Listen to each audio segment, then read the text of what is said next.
신문 읽어준 남자입니다. 장관 후보 2명이 낙마한 데 대해서 청와대는 송구하다라면서 고개를 숙였습니다. 그런데 하루 만에 청와대가 태도를 바꿨습니다. 동아일보입니다.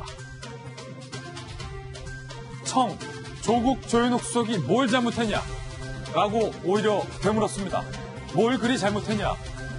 장관 지명 철회 송구 하루 만에 부실 검증 인사라인 문칙록에 대해서 청와대가 태도를 바꾸면서 일축했습니다.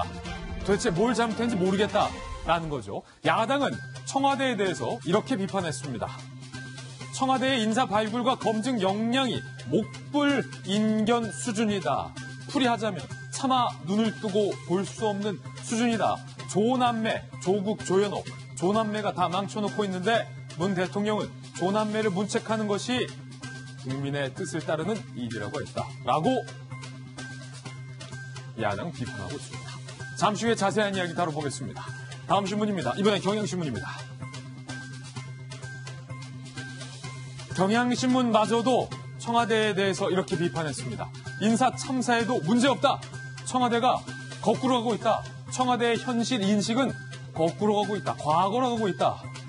조현옥, 조국 수석 교체 여론에 대해서 경질 논의는 없다. 선긋기를 하고 낙마 두 후보자를 두고선 이런 얘기까지 했습니다. 그거는 자극적인 보도 때문이다. 언론 탓 두둥까지 했습니다. 아니 낙마한 후보자에 대해서도 언론이 자극적인 보도를 했기 때문이다?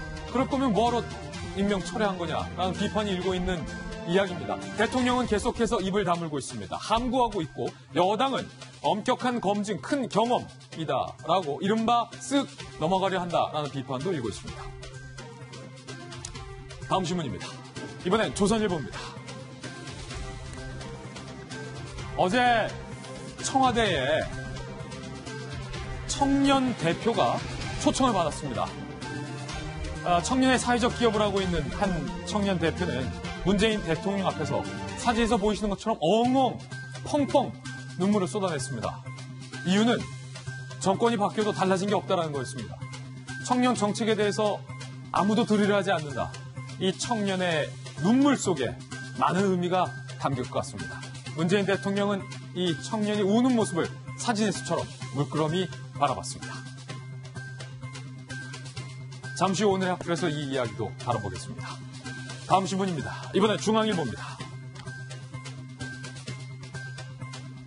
승리는 지금까지 성접대는 없었다라고 강하게 부인을 해왔습니다.